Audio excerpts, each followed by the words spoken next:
Well, thanks for the introduction. I've been in Poland for around 2.5 years, so my Polish is, I can understand more or less. Only people lecturing in Polish, it's a bit too much of a challenge, but maybe for next ZOSIA. So thanks for having me. And the talk is called Careers in Online IT Industry, but my goal with this talk is rather than, I don't know, like trying to give a lecture on what are the different options, what are the different things you could do, what are the technologies, rather to invite you a bit to think as well on how you want to have this career, right? Everybody's here. I'm going to assume that most of you are students, right? There's probably someone who will be, let's say, a professional, I guess, but okay, who, by the way, one question, is aside from studying and working as well? Like, show of hands, maybe? Yes, yeah. This, by the way, is a different thing from Spain where I come from, and we don't tend to study while we're working. To work while we're studying, and that's quite of a difference, at least when it comes to how early you will start a career or something. I'm always impressed when it comes to how hardworking people are here. So take it as a compliment. Right, so they say that when you go to one of these talks, you will retain on average 20% of what the speaker is going to be saying. And I feel like that's pretty optimistic already. So if you're going to be taking 20% of what I'm going to be talking about, try to take it as a reflection for how you want to conceptualize. Especially I feel like the audience in here, computer science students, are in a pretty unique position nowadays, given how the job industry is working nowadays, how this kind of talent is appreciated by the companies, and even the privileged position in which you people are when it comes to having good leverage, when it comes to getting good conditions with your employer, getting flexible working arrangements, and these kind of things. Therefore, try to take it, or the value that I would like you to take home is this reflection about having the time to think right now while you're still students about how you want your day-to-day to be as well when you will be starting to work for a company. Because it's something that I will explore a little bit later, but life accelerates very quickly, and now you have the time to really, let's say, conceptualize a lot of things that you will not have that much time to do later when you are in a routine, when you have the pressure, for example, delivering a project, or these other things. But yeah, with that being said, just a bit of an introduction about myself, telling a bit about my background. I studied in 2012 double bachelor in physics and chemistry. I was in Barcelona, and that's it. Started then master's in material science. This was a very fun program in which every 6 months I was studying in a different city and lasting 2 years. So actually for the ones here who will be choosing master studies, there's these Erasmus Mundus programs in which it's not only about, let's say, the Erasmus scholarship, but they actually give these financiation from the European Union for full scholarships or will be the masters. And it's very interesting because you're traveling around Europe very much, visiting different universities, and there's actually a couple of programs that are very, very cool in terms of the contents, also the experiences that you get, just living and studying in different cities. You can also collect some. I joined PNG in 2020 as an operations manager, and that's it. That was a role simply, let's say, dipping my toes in what would be the world in IT, as I didn't really have that much of experience. So let's say that PNG took the gamble of like, okay, let's see what this guy can do if we give him an application, and hopefully it's not going to be crashing down too often. The experiment went well, and then what happened is that I realized that probably I wanted to specialize a bit more in IT. So in 2020, also I got a scholarship to study at Imperial College, Masters in Business Analytics, which although Business Analytics might sound a bit more businessy, it was basically a Masters in Data Science, but very much oriented to doing projects for multinationals, and that's a fun experience. But yeah. And then I returned to PNG actually, as that was program manager for one project that we had we called Intelligent Operations, which the idea was to basically use artificial intelligence tools to agilize operations. So we have many people working and maintaining our applications, many tickets we've generated, many incidents happening on a daily basis. How can we, or in which section we can use artificial intelligence in order to improve the efficiency of this whole process? That was the idea of the project. And this is the part in which I would like to start with a bit of a reflection. Most of you are going to be graduating in the coming years, and life really accelerates once you would get into that phase, in which you have a 9 to 5. In the best of the cases, you're going to always have this pressure in which disconnecting from what you're going to be doing might not be as easy. And again, insisting on the context that as computer science students, you will be driving the core of the intelligence of the business in many cases, you will be in a position in which you will be able to get conditions for your work arrangements that are going to be very good. But what I notice is that a lot of people don't really think about those beforehand. They just basically are thrown into the job, thrown into the, let's say, cycle in which you're going to be doing all these kind of things, and not really necessarily having conceptualized if this is something that works for you. So this is a placeholder background here. There's a couple of things that have changed a lot with the, especially in recent situation in terms of the COVID pandemic, when it comes to the conditions that the company is comfortable with offering their employees. And I would say that this is a great power, but also something that can quickly derail into the ways in which you're going to be working. Most of you are going to be offered jobs that are either hybrid or remote, and that is great if you're going to be arranging your life well around it. But it's also something that if you don't put a bit of conscious thought, maybe a bit of life design, might not necessarily, at the end of the day, let's say in the long term, be the most advantageous thing. Meaning, it's great if you can arrange your day in a way that, for example, I don't know, I need to do groceries or something like this. I need to do, I don't know, I just want to go for a run from 2 to 3, so I'm going to block my calendar and just do that. Actually, it's great that you can do these kind of things. But if you're not going to really be thinking about, for example, inside of a company, inside of, I don't know, your work unit or your coworkers, or just, for example, when it comes to your social life as well, if you're going to be putting a bit of effort into maintaining these kind of relationships that are going to allow you to progress as a person or even progress within a company, that may be a bit of a liability if you're going to always be defaulting to, for example, the model in which it's going to be much more comfortable, which, for example, can be working from home. And again, this is something that depends very much on who you are, what works for you, what motivates you, what kind of career aspirations you would have, or what kind of goals you would have in the place where you are. But what I notice is that a lot of people just gravitate towards the option that is most comfortable to them without really putting a lot of thought into that. And that's the part that I would really like to invite you to, I mean, not necessarily right now, but at least before you're going to be even considering applying for certain jobs, to really understand how you would like to reach your life, what are the priorities that you're going to have, what you would really have have time for. And think about how you can arrange the working scheme in the way that it's going to be letting you time for doing these kind of things. So that is one of the things. There's also the topic, for example, now we have the capability of, especially with the remote work, I don't know if some of you have the thought, for example, of becoming digital nomads. Anybody considering that over here? Show of hands. Can you ask the question of what? And if you have considered becoming a digital nomad, or it's something that you would aspire to. I see that not really a lot of people. So a couple of them in the back, fair enough. So this is also something that feels like it's a possibility that it was opened up very recently, or at least put into the mainstream scene. And if you think about it, opens up working dimension that was not possible before. The fact of being able to work from a different country, the fact of being able to expose to different people, different cultures, while combining as well with a career progression. And again, that's something that it's important to learn how to take advantage of properly. However, not to forget as well aspects such as what would be building the relationship within your team if you want to progress within the project in which you are, and these kind of things. So, that's it. This is a bit what I was talking about in terms of the arrangements that you can have working from home, working remotely, the kind of relationships that you're going to be building in the office, and how to arrange your work-life balance in the way that is going to allow you to have time for everything that you would like.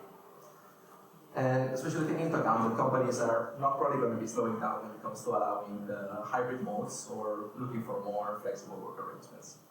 Oh well, you know as well that the job market right now is quite competitive, especially when it comes to IT talent, and that's also the part in which, especially I would say that people that study computer science are going to come with all these great skills that are going to be really valued by employees, but the advice that I would like to give as well is not to neglect the human aspect of any work environment as well, in the sense that you're going to be having as well to interact with a lot of people, to communicate, and while one of the observations as well is that the industry is standing in a way in which there's a big gap between the people that really can speak the technical language and the people that can speak only the managerial one.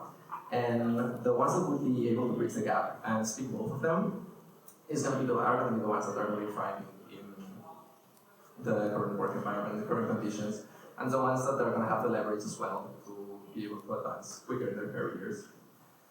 So that's it. That's just a bit of food for thought. Something that this is a continuous talk, so I feel like actually already getting a bit close to the end. One of the things as well that I want to give us some advice is you have a couple of people here from different companies. Take advantage of the fact that we're spending some time here, ask questions, and try to validate your assumptions of how a workplace can be. And this is also really one of the things that costs nothing, let's say, and it's a great opportunity that I wish I had done a bit more in order to calibrate better the expectations of what life would be after joining a company.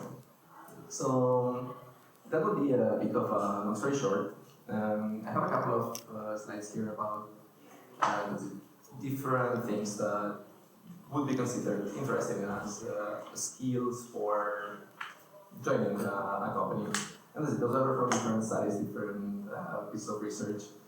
Something that is really, probably, this is a talk as well that I was not giving only to computer science students. You're probably going to know that, for example, cloud technologies are right now one of the hottest topics, and getting upskilled a bit in those directions would be something that most likely is going to be paying off, especially if you're going to be joining, let's say, internal positions. It's going to be, if you have a bit of cloud experience already, a big differentiation factor.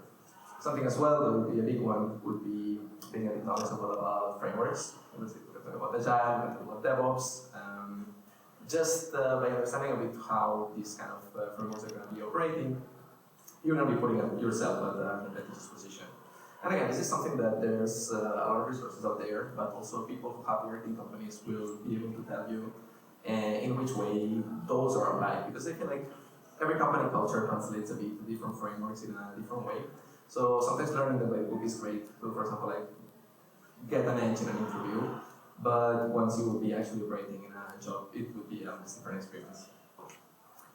But for the sake of time, I'm going to be skipping a bit on these ones. I wanted to tell a bit as well, a few words about P&G. I mean, I was talking about my journey in the sense that I didn't really know what to do when I joined the company. But I felt like while I was there, I was really fortunate to get to know some people that really supported me in my growth, that really believed into me doing something that I was not really, let's say, having credentials for, like, for example, getting a job in IT while I studied chemistry.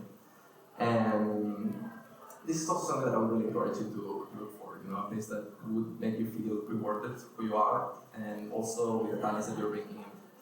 So, that's it. There's a bit of history about the company. I'm going to be skipping the part. What I was kind of more interesting is the fact that in Warsaw we actually have the second biggest IT hub for the company. And we have over 700 people working in different IT projects. Most of the company projects that have a big component from IT are either partially developed or just directly run from Warsaw.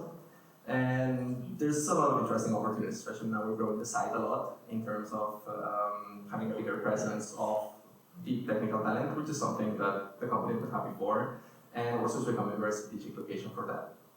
I'm personally finding that the journey quite interesting because I see how we're growing in terms of the different talents that we're having and the projects that we're developing, and it's being a really, really fun ride.